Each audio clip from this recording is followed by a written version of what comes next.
So a lot of times, when I sit down in the studio, it's like automatic inspiration because I'm surrounded by knobs, faders, analog gear, a lot of vintage gear and gear that I grew up on in the 90s and stuff that I wasn't even around for in the 70s, but that I love the sound of. Having those actual pieces that were used in so many countless records that are part of my musical DNA is inspiring to me. A lot of times I'll start getting my grooves, my ideas together. I'll take a lot of those ideas, record them into the DAW, and start flying them around and arranging them for sound design and direction and melodies and hooks. They all come, for the most part, from just jamming on whatever synths I have around with actual hardware. And kind of once we've established where we're going with it and we have that general vibe and that energy, that's pretty much when we head inside the box. Peace, this is Just Blaze. I'm a producer, DJ, songwriter, engineer, amateur synthesist, and avid synth collector. And we are here at my studio just to give you a little insight into my process. I get inspired sometimes just from sitting in here and being around this stuff. The ideas start to flow, and a lot of times, I'll start with the groove from here. I tweak a bass sound that I like or a lead sound that I like, whatever I'm inspired to do. And a lot of times I'll just spend an hour, 40 minutes just jamming and recording it until I find something that I like. And then I can really say, all right, now that we've established the groove and we have that heavy analog sound and feel that I love, I can go and start breaking out various VSTs and really dig into taking that initial idea that I had and actually making it into a song. That's kind of when I had to head in the box. The Model 82 is like one of these sounds. Like if you're looking for like acid, if you're looking for like early techno to drum and bass to like West Coast 90s hip hop, there's so many lanes that are covered here. You kind of can't go wrong. You can only get one sound out of these things at a time. The ease of editing, the flexibility of things being non-destructive, the undo button, having multiple instances, allows me the ability to take that initial analog hardware-based idea and really bring it into modern times and allow me the flexibility to take the song wherever I want it to go. From deep basses to soaring leads, bass that kind of almost it's hitting you in your chest a bit, you feel it in your gut, but at the same time can produce like an ear-shattering saw. The Model 82 represents a lot of that sound and it nails it.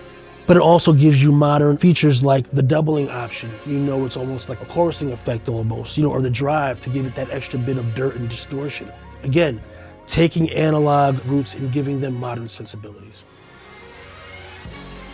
So the other fun part about the Model 82 for me is I can kind of just like instantly bang out jams that sound like they came from like an NES or a Sega Master System. At like the very least, it's like I sit there and turn a couple of knobs and I have like instant Alex Kidd or like instant Super Mario, which is fun. My son gets a kick out of that. This isn't a complex synthesizer. This is more about the vibe and about the feeling. Taking it full circle, like I'm working on a very major video game score right now. And it's not 8-bit or 16-bit sounding, it's not bleeps and bloops. But the fact that the Model 82 can do those very basic, Nintendo-y, Sega Master System-ish sounds, but then I can take it and really open it up to the monster that it is.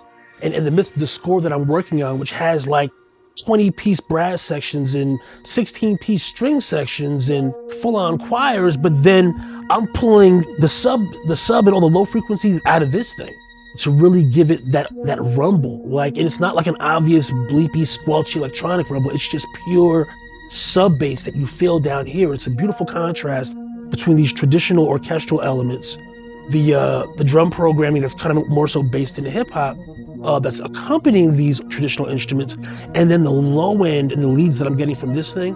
It really kind of brings this whole project full circle for me in a lot of different ways.